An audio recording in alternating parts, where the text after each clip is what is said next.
It is the summer of 1882, in a modest apartment in Jerusalem's Old City. A young woman lies in labor, listening to the muezzin's call drift over the rooftops. Her husband paces the room, whispering to himself in a language no mother has crooned to a newborn for nearly 2,000 years.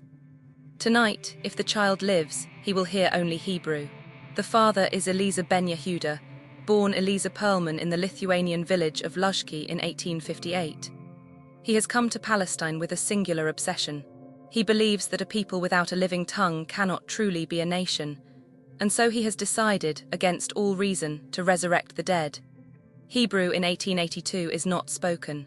It is chanted in synagogues, studied in yeshivas, and inked into legal contracts. Jews across the world converse in Yiddish, in Ladino, in Arabic, in Russian, in German. Hebrew is the language of prayer, of scripture, of the sacred past. No one uses it to ask for bread. Ben Yehuda has arrived in the Holy Land with his wife, Devorah Jonas, only months before. On the ship from Europe, he made her swear an oath. In their household, only Hebrew would be spoken. No Russian, no Yiddish, no French, nothing but the ancient tongue of the prophets. Devorah, gentle and consumptive, barely knows the language. She learns each word from her husband, phrase by patient phrase. Neighbors think the couple mad. Rabbis condemn them for profaning the holy tongue with kitchen talk. Yet Eliezer will not yield, not even for the sake of his ailing wife. On the 31st of July, 1882, their son is born. They name him Ben Zion, son of Zion. From the moment he draws breath, his father decrees that no other language shall enter his ears. He will be the first child in nearly 2 millennia to grow up speaking Hebrew as his mother tongue. The experiment is uncompromising. When visitors come to the house, they are forbidden to address the child in any other language. When a bird sings outside the window, Eliezer invents a Hebrew word for its call. When the boy needs a doll, a spoon, a bicycle, his father must first coin the word before the object can be named. For Hebrew, ancient as it is, lacks the vocabulary of modern life. There are no words for ice cream, for newspaper, for handkerchief, for restaurant. Ben Yehuda begins to build them, one by one, from biblical roots and Aramaic fragments. He fills notebooks with neologisms. His dictionary, when finished, will span 17 volumes. But the child, little Ben Zion, does not speak. Month after month passes in silence. He is nearly 4 years old, and still he has uttered almost nothing. Doctors whisper that the isolation is cruel. Relatives beg Devorah to let the boy hear Yiddish, Russian, anything at all. One afternoon, Eliezer returns home to find Devorah singing a Russian lullaby to the boy. He erupts in fury. The argument shakes the small apartment. And then, in the sudden silence that follows, the child speaks. He calls out to his father in Hebrew. The first Hebrew child in 2,000 years has found his voice. Ben Zion will later change his name to Itamar ben Avi, meaning son of my father. He will become a journalist, an editor, a firebrand of the Zionist press. And he will remember his childhood as an experiment in which he was both subject and pioneer. The Ben Yehuda household grows into a laboratory of language. Devorah dies of tuberculosis in 1891, leaving 5 small children.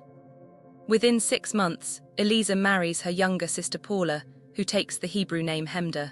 Together they raise a new generation of Hebrew-speaking children and continue the Great Dictionary. Slowly, the impossible begins to spread. Jewish schools in the new agricultural colonies of Rishon LeZion and Zichron Yaakov adopt Hebrew as their language of instruction. Teachers invent playground games in Hebrew. Children carry the words home to their parents, reversing the ordinary current of language. By 1913, a fierce dispute erupts over the language of a new technical college in Haifa. German or Hebrew, students strike. Teachers resign. The Hebrew side wins. It is a moment of astonishment. A language dormant for 2 millennia now battles German for the right to teach engineering.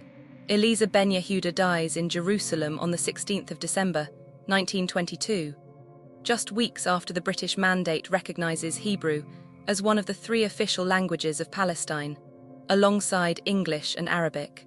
30,000 people follow his coffin through the streets. The dictionary is unfinished.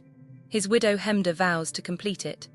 The boy who once could not speak has by now grown into a man who writes editorials in the very language his father forged. Itamar ben Avi publishes the first Hebrew daily newspaper. He raises his own daughters in Hebrew. The private experiment of one Jerusalem household has become a public inheritance. When the State of Israel is declared in 1948, Hebrew is already the tongue of its streets, its schools, its army, its poets. Immigrants arriving from Poland, from Yemen, from Iraq, from Morocco, must all learn it. A common language binds a scattered people into a nation, exactly as Ben Yehuda had predicted. Linguists still debate whether Hebrew was truly revived or whether it was reinvented, a modern language dressed in ancient robes. Its grammar is biblical, its slang is not. It borrows freely from Arabic, from Russian, from English. Yet the miracle remains. No other dead language has ever come back to life. The child born in that Jerusalem apartment in 1882 lived his entire existence as a symbol. Ben Zion Ben Yehuda, Itamar Ben Avi, died in New York in 1943, just before the state he had dreamed of came into being. His ashes were brought to Jerusalem. He rests beside his father on the Mount of Olives. Somewhere in Jerusalem tonight, a mother is singing to her infant in Hebrew. She does not think of it as strange. She does not know the name of the stubborn man who invented the word for her lullaby. And that, perhaps, is the truest measure of what Eliezer Ben Yehuda accomplished. The impossible became ordinary.